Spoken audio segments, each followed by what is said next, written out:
Allahu Akbar, Allahu Akbar, Allahu Akbar. La ilaha illallah. Assalamualaikum warahmatullahi wabarakatuh. Apa kabar anak-anakku yang ada di rumah? Semoga sehat walafiat serta dalam lindungan Allah Subhanahu wa Ta'ala. Amin. Anak-anakku yang soleh dan solehah, meskipun kalian tetap di rumah, kalian harus tetap semangat, tetap berdoa, belajar dengan giat, dan juga beribadah dengan taat.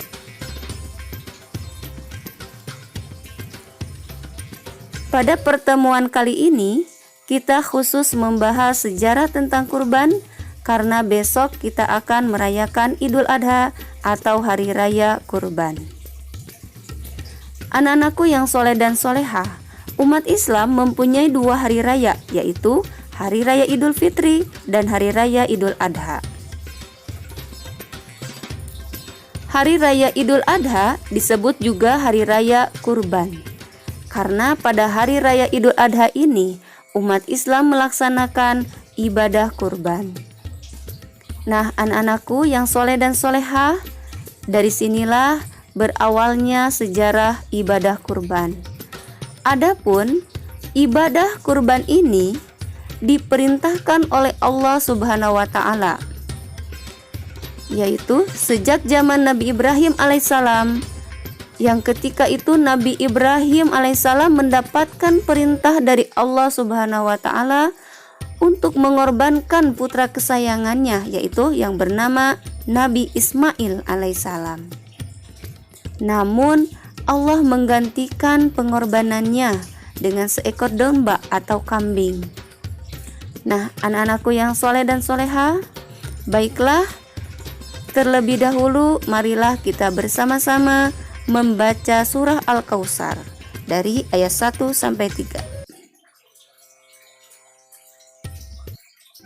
Bismillahirrahmanirrahim. Inna a'tainakal kautsar, fasalli li rabbika wanhar. Inna syani'aka huwal abtar. Terima kasih buat kalian semuanya yang telah bersama-sama membacakan surah Al-Kautsar. Di dalam surah Al-Kautsar tadi terdapat pesan untuk kita semua bahwa kita harus selalu bersyukur atas segala nikmat yang Allah Subhanahu wa Ta'ala berikan. Anak-anakku yang soleh dan solehah, adapun pesan dari Allah Subhanahu wa Ta'ala untuk kita di dalam surah Al-Kautsar tadi, yaitu bahwa kita bersyukur kepada Allah Subhanahu wa Ta'ala atas segala nikmatnya, yaitu dengan melakukan sholat dan berkurban. Nah, jadi sholat dan berkurban ini merupakan bentuk salah satu ciri kita bersyukur kepada Allah Subhanahu wa Ta'ala. Anak-anakku yang soleh dan solehah, Hari Raya Idul Adha ini dilaksanakan setiap tanggal 10 Zulhijjah.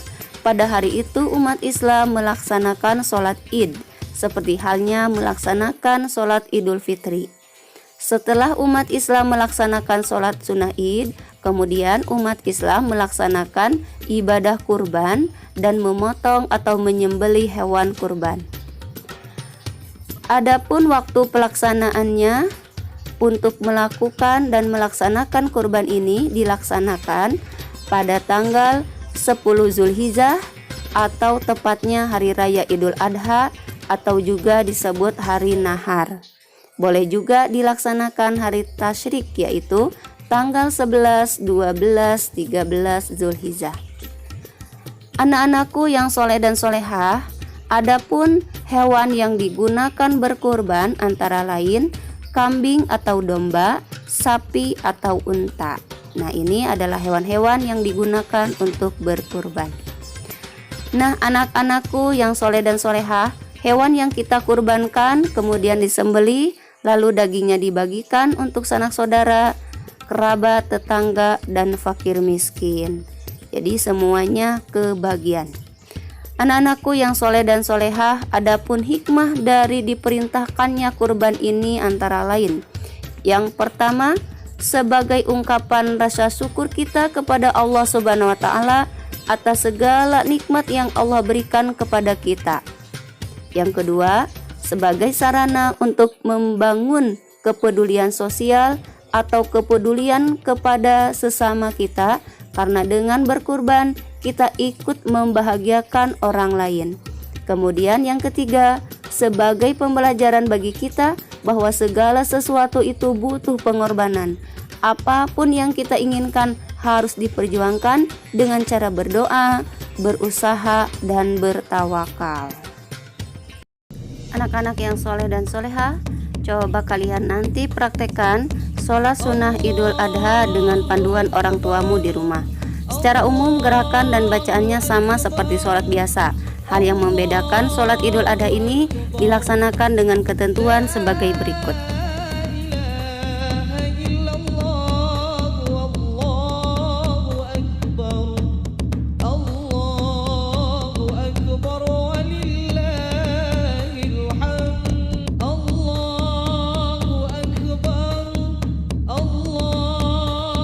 Demikianlah anak-anak, sejarah dan pembahasan tentang Hari Raya Idul Adha. Tetap semangat, belajar, berdoa, dan beribadah. Selamat Hari Raya Idul Adha 1942 Hijriah. Terima kasih. Wassalamualaikum warahmatullahi wabarakatuh.